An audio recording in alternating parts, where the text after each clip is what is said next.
Joining us is Fernando Limbo. He's here to talk to us about another saint, as we mentioned, whose feast day is this week on Wednesday. That's St. Joseph, his feast day, March 19th. Fernando is a member of the St. Joseph Society of Boston, which is celebrating its 100 years. Congratulations. Oh, thank you. Thank you so much. Great to be have you with us, Fernando. What maybe start off by saying what inspired you to become have a special devotion to St. Joseph and to be a member of St. Joseph Society?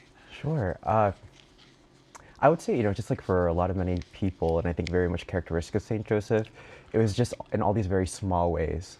So how I actually was introduced to St. Joseph was through this really powerful prayer book called Favorite Prayers to St. Joseph that offered a lot of just different reflections and prayers, or some of the favorite prayers and devotions of many saints. And so that's how I got introduced to St. Joseph. And it was quite timely because at that point, my parents were going through a divorce. So it was a really hard time for us. And so when I was introduced to this favorite prayer book of St. Joseph, it was a really just hope-filled opportunity for me in being able to really understand, who the foster father of Jesus was.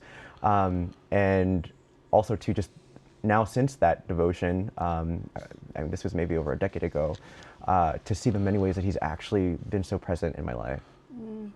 Yeah, and so he's not in the Bible a ton. There's not a ton of details about him. No. So what are some of the virtues of his that you admire? Wow. I guess things that come top of mind, especially when you think about Jesus' early life and St. Joseph's importance there, his faith. His faith to both Jesus and Mary, especially, when he found out that Mary was pregnant, right? His obedience and the ways that he responded to God's call, especially as he was discerning what to do. When he found out that Mary was pregnant, and the angel assured him, to not be afraid. And then also, his obedience and fortitude and wisdom and discernment as to what to do with his family. When the angel had come and told him in his dream that he needs to take the family and flee to Egypt to avoid persecution. And so I would say those are probably the top qualities that come to mind when I think about St. Joseph. Those are great qualities. Talk about some of the things that you would pray to St. Joseph to intercede for. I know a lot of people use it to sell a home or the sleeping St. Joseph, but there's many different things that people look to St. Joseph for. So it's interesting because I just looked up recently, how many titles there are of St. Joseph, because especially on Wednesdays, if you come to our parish in the North End at St. Leonard's, every Wednesday we do, which is actually a day that's attributed to St. Joseph and his devotion, we do the litany to St. Joseph at the end of every Mass. And in the litany, there's about 31 titles that St. Joseph has, but there's also been so many more that have been tacked on that's not included there. But to your question, we pray to St. Joseph not only to be able to help sell a home, we also pray to St. Joseph to find a home.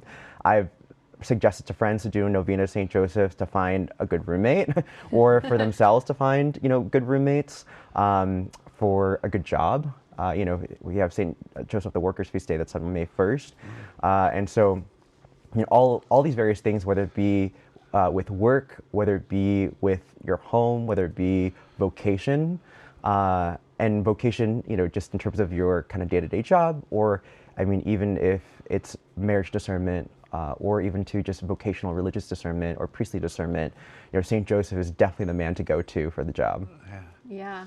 All right, let's talk about St. Joseph's table tradition. Sure. I actually love this tradition because growing up, my grandpa would organize this at a local church. And oh, awesome. Yeah, and so we would go and he would actually sometimes have me, I grew up in Connecticut, drive into Brooklyn and get the special bread shaped like the crosses. Braided up. Yeah. Then they would invite the community, and especially people who are poor and might not be able to afford a meal, to come, and we would all share a meal together.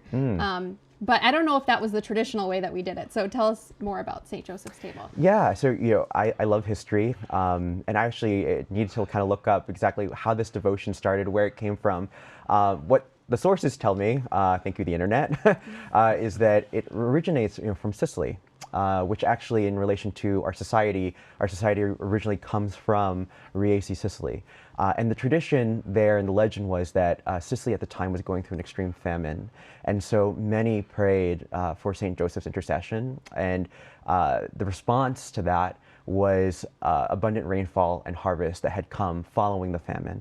And so in Thanksgiving, they established St. Joseph's table, which traditionally, especially for many Sicilians, is practiced within their home. And it has since then kind of extended from the home into communities. So just as you were sharing, being able to have it at the church, as your grandfather had hosted it, many churches now and communities do it publicly as a way to be able to give thanks to St. Joseph. And so the St. Joseph's table there's a lot of really beautiful symbols that are used. For the more, say, ornate tables, there are kind of 3 tiers, if you will, on the table. And those are representative of the Holy Trinity and Christ, descending, from heaven to earth, representing those 3 tiers. As you noted too, there's also a lot of bread, crosses.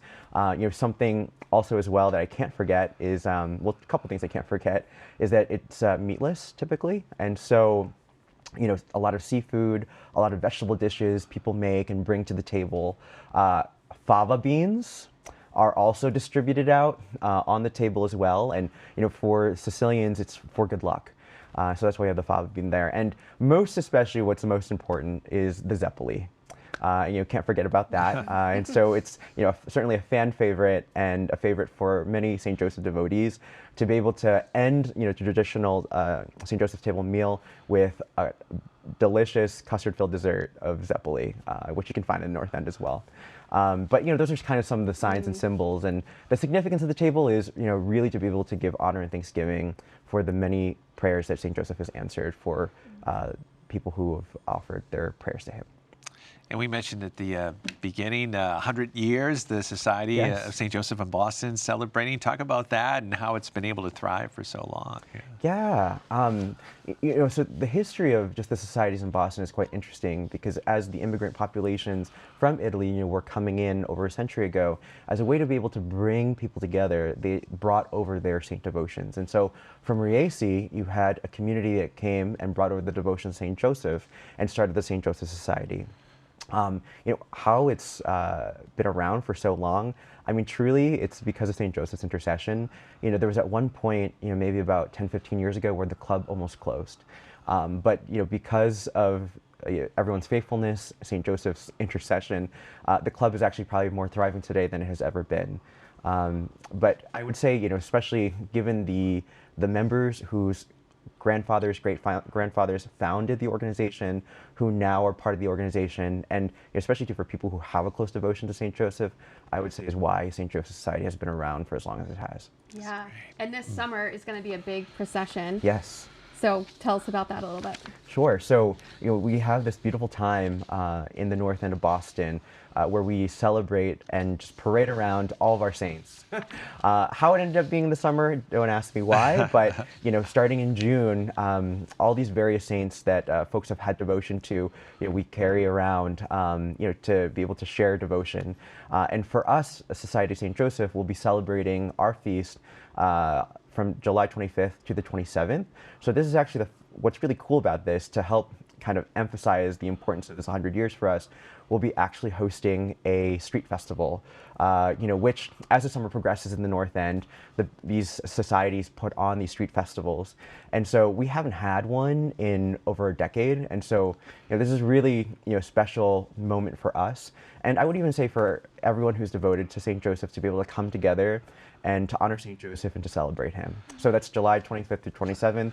There's going to be a lot of activities, a lot of fun things to do, a lot of good food to eat, but then also opportunities to be able to honor the saint by being able to walk and process with him through the neighborhood. That's awesome. Thanks, Fernando. stjosephsboston.com. That's place right. to check out if you want to find out more about the society and stop by the street festival there. That's great. And follow us on Facebook. Yeah, great. Thank you, Fernando. Oh, thank you Thanks, so much. Fernando.